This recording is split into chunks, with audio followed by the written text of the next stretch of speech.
Você não, presta atenção, você não precisa parar de viver para pagar, para quitar as suas dívidas. Você não precisa parar de viver. Muita gente acredita que precisa passar sufoco, se apertar até o último grau para quitar a dívida. Que precisa deixar de pôr comida na mesa para quitar a dívida. Que precisa se privar sua família o máximo possível para quitar a dívida. Não. Não. Não é para ser assim. Você não precisa parar de viver para quitar suas dívidas. O que acontece? No desespero, na pressão, que o banco te liga, o banco te manda SMS, o banco te manda e-mail, o banco te manda WhatsApp, dizendo que vai bloquear sua conta, dizendo que vai bloquear seus bens, dizendo que vai cancelar seu CPF, que vai cancelar sua CNH, que vai fazer isso, que vai fazer aquilo. Não é assim? Responde aí para mim se é assim ou não é. Sim ou não? Responde aí para mim se é desse jeito ou não é. Esses dias mesmo eu recebi uma mensagem de uma aluna que ela recebeu um SMS dizendo assim, era tipo assim,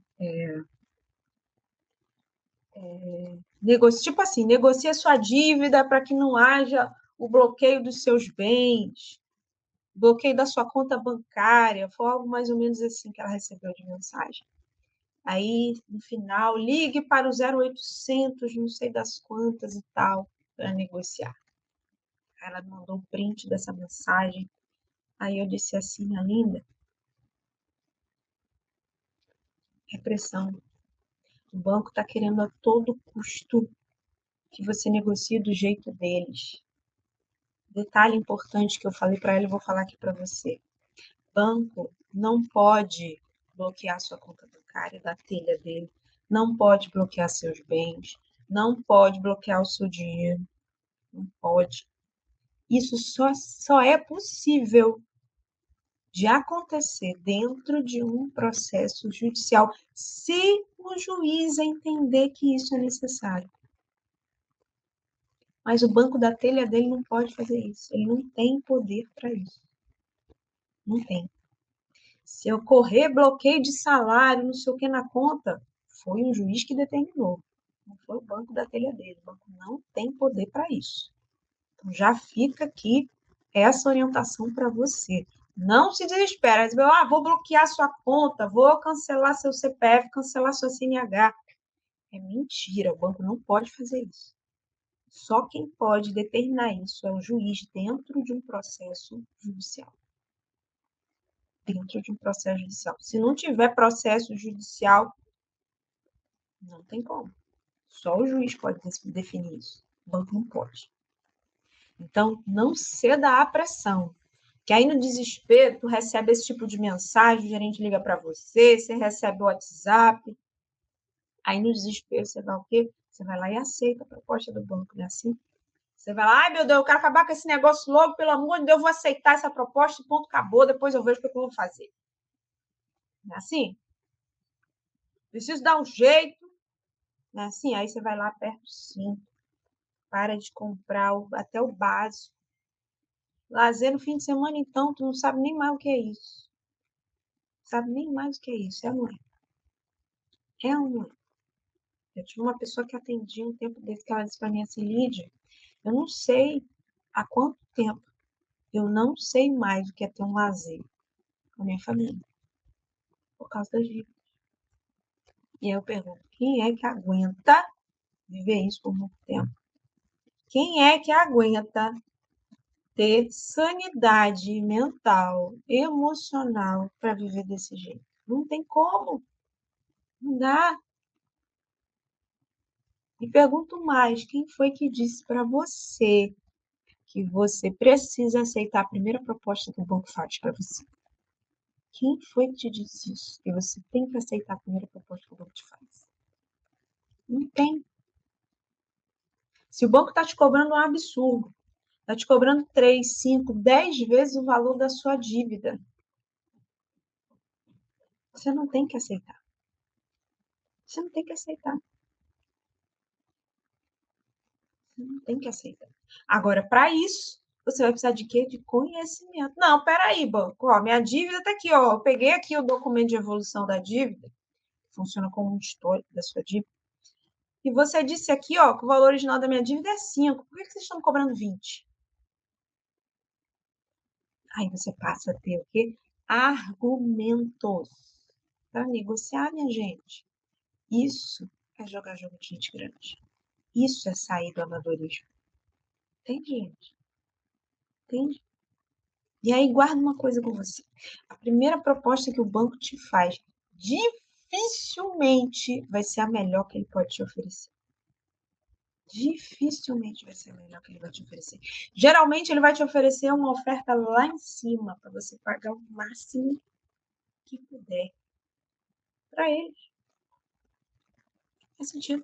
Para você pagar o máximo que eles puderem tirar do seu bolso. O máximo que eles puderem tirar do seu bolso. Por que você acha? Vamos entender aqui uma coisa. Por que você acha que a cada ano que passa, os bancos têm mais lucro? Só você jogar no Google lá. Sai daqui quando terminar a aula, vai lá no Google e joga lucro dos bancos. Você vai ver o lucro dos bancos só crescendo a cada ano que passa. Eu dei uma aula de negociação de dívida semana passada para a turma do método. E aí eu fui pesquisar essa questão do lucro dos bancos. E aí teve banco que teve recorde de lucro no último trimestre desse ano. Nesse último trimestre. Foi o quê? Estamos em janeiro, fevereiro, março, abril, maio e junho. Abril, maio e junho. No segundo trimestre do ano, teve banco que teve recorde de lucro para este período. Por que isso acontece, Lídia? Um dos motivos é porque muita gente cai nessa de entrar numa renegociação com o banco e que a dívida vai lá para cima, lá para a estratosfera de tantos juros que o banco está cobrando. Então a gente precisa, acordar para não cair mais nessas ciladas.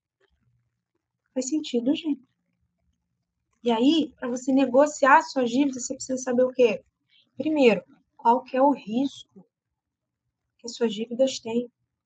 Qual é o risco? Você perder um bem, por exemplo. Você perder sua casa, você perder seu carro. Tem alguma dívida que tem esse risco? Tem alguma dívida sua que tem fiador? Aí você precisa analisar, porque é por essa dívida que você vai começar, não é pela de juros mais altos. Não é pela de juros mais altos. Porque, em geral, as dívidas que têm juros mais altos são aquelas que têm menos risco. Guarda isso. As dívidas, geralmente, que têm juros mais altos são as dívidas que têm menos risco. Então, você precisa entender qual é o risco das suas dívidas. Quanto você tem disponível para pagar a sua dívida? Você precisa saber quanto cabe no seu bolso para negociar. E terceiro, você precisa saber quais as estratégias certas para você usar para cada dívida que você tem. Você precisa saber. Foi isso que eu mostrei para a turma semana passada. Quais as estratégias? Consignado, para dívida de cartão de crédito, de cheque especial, de cartão consignado. Você precisa saber quais as estratégias. Para você poder negociar do jeito certo, para você conseguir quitar com até 90% de desconto e voltar em paz. Sem estratégia não vai, minha gente. Sem ter um plano para negociar a dívida, não vai rolar. Não vai funcionar. E aí, para isso, você vai precisar de quê? Da orientação certa, das ferramentas certas, das estratégias certas, do passo a passo para chegar na negociação com tranquilidade, com firmeza, sabendo o que você está fazendo, sabendo que depois desse passo você vai dar outro passo, sabendo que se o banco disser uma coisa, você sabe como é que você vai agir, o que você vai falar, como é que você vai fazer, qual a proposta que você pode fazer. Para isso, você vai precisar da orientação certa.